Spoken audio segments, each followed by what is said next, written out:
मेरे आत्मीय मित्रों, नमस्कार। आज 12 मई 2020 है और आज के इस AFEIS के लाइफ मैनेजमेंट में मैं डॉक्टर विजय अग्रवाल आप सभी का हार्दिक रूप से स्वागत करता हूं। फ्रेंड्स, कल मैं आप सबसे चुंबक के गुणों पर कुछ बात कर रहा था और मुझे ऐसा लगता है कि शायद आपने अनुमान लगा लिया होगा कि मैंने कल चुंबक के बारे में बात क्यों की। चलिए आज इसी बात को आगे बढ़ाते हैं। तो पहले तो मैं आपको कारण बताना चाहूंगा कि इस विषय को चुनने का कारण क्या रहा। मेरे पास पिछले बहुत समय से, सालों पहले से भी और अभी कुछ दिनों से कुछ ज्यादा ही इस तरह के मेल आ रहे हैं कि सर, आपको प्रेरणा कहाँ से मिली, आप इसके बारे में हमें कुछ बताइए। है ना, कि कहाँ से आपको प्रेरणा मिली।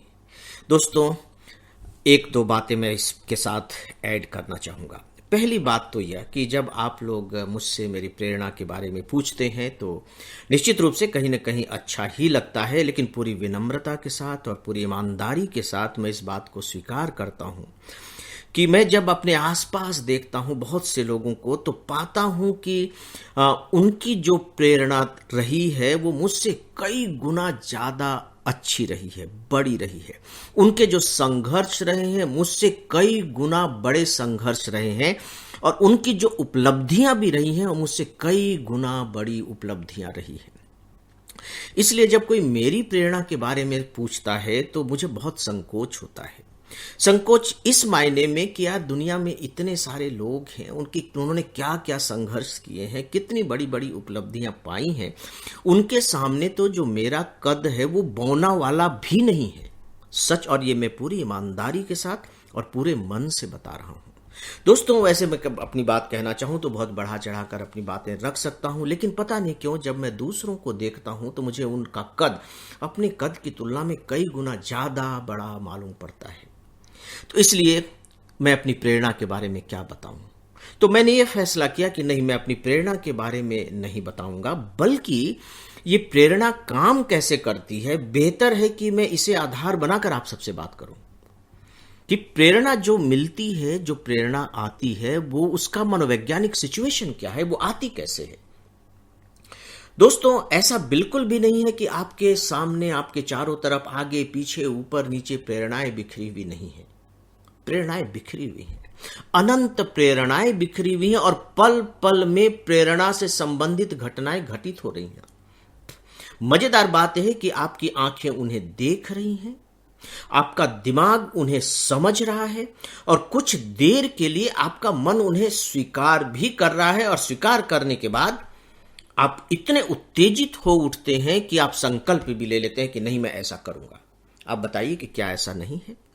YouTube पर आप देखिए, YouTube पर पता नहीं कितने प्रेरणा से संबंधित, उसे मोटिवेशनल कह लीजिए, कितने सारे लेक्चर पड़े हुए हैं।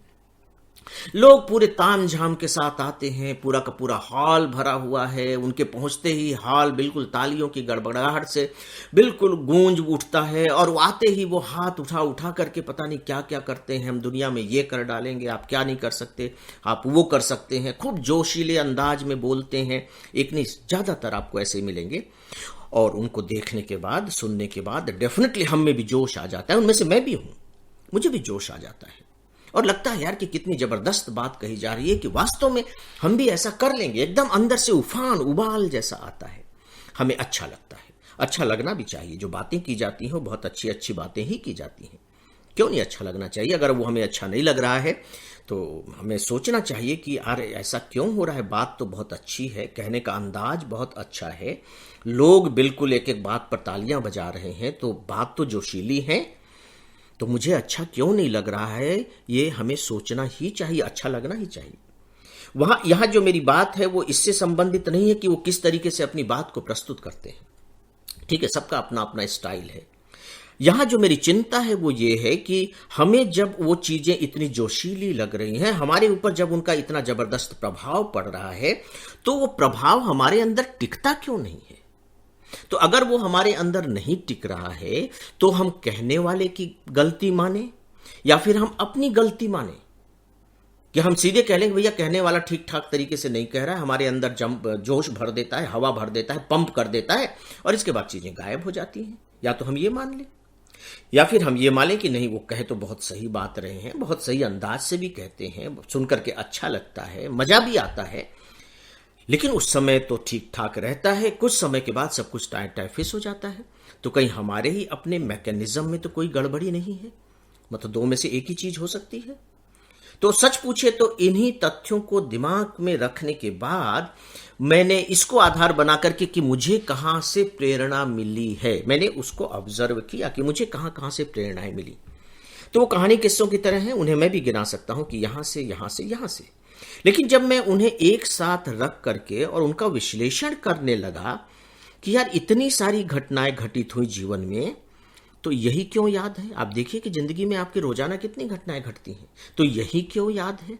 इसके 5 साल के बाद कि यह घटना घटी तो फिर ये क्यों याद है? 5 साल के बीच में तो और बहुत सी घटनाएं घटी हैं, तो यही क्यों याद है? और इसके बाद 2 साल के बाद घट रही है, तो फिर यही क्यों याद है?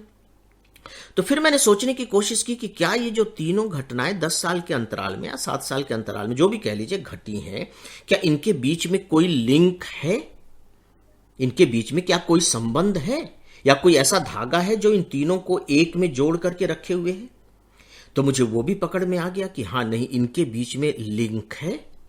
तो फिर ये लिंक बना कैसे? ये लिंक अगर बन गया तो फिर टूटा क्यों नहीं? तो दोस्तों, इन्हीं सब पर विचार करते करते करते करते मेरे दिमाग में जो सिद्धांत के रूप में आया है, इनफैक्ट सच पूछिए तो अपनी प्रेरणा को मैं इसी रूप में आपके सामने रखने की कोशिश कर रहा हूं। यह मेरी प्रेरणा नहीं है, मैंने अपने प्रेरणाओं के जो विश्लेषण किए, गहराई में जाकर के विश्लेषण करने के बाद मुझे जो निष्कर्ष मिले, केवल उन निष्कर्षों को मैं आपके सामने रख रहा हूं, बस, और कुछ भी नहीं।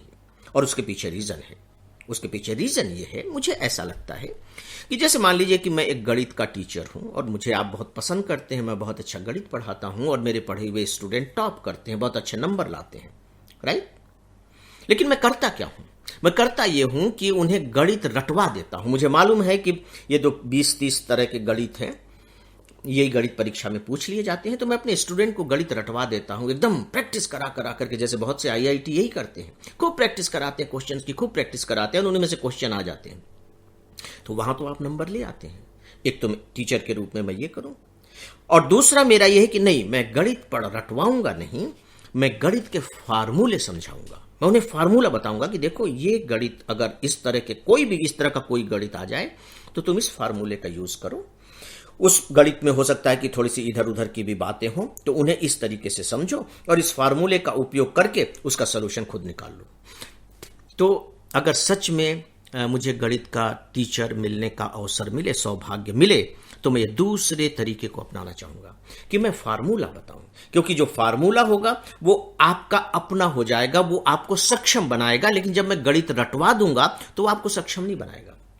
हाँ, आप नंबर ले आएंगे, दूसरे लोग जय जयकार करेंगे, आपकी नौकरी भी लग सकती है उसके आधार पर, अच्छे इंस्टीट्यूट में आपका एडमिशन भी मिल सकता है, लेकिन वो जो गणित आपने रटा है वो आपकी जिंदगी का हिस्सा नहीं बन सकता। हिस्सा तो फार्मूला ही बनेगा, याद रखिए। तो दोस्तों, मुझे लगा कि नहीं, मैं अपनी प्रेरणा की क्या बात करूं, आप सबके सामने प्रेरणाएं हैं, सैकड़ों प्रेरणाएं हैं, हजारों प्रेरणाएं हैं, उनके सामने मेरी प्रेरणा कोई मायने नहीं रखेगा। और फिर मैं ये भी मानता हूं कि एक छोटी सी चीज बड़ी प्रेरणा का कारण बन सकती है, और बड़ी बड़ी जो चीजें हैं वो छोटी सी भी प्रेरणा का कारण नहीं बन सकती। तो फिर मैं क्या अपनी प्रेरणा के बारे में बताऊं? तो दोस्तों, मैं आप सबसे प्रेरणा का जो फार्मूला हो सकता है उसके बारे में बातें करूंगा, और उसी की पृष्ठभूमि के रूप में मैंने चुंबक के बारे में कल आप सबसे बातें की थी, लेकिन चूंकि अब आज वक्त नहीं है, इसलिए आप सबसे विदा चाहूंगा इस एश्योरेंस के साथ कि कल हम लोग इस पर और आगे बातें करेंगे। दोस्तों, मेरा अभिवादन स्वीकार करें। नमस्कार।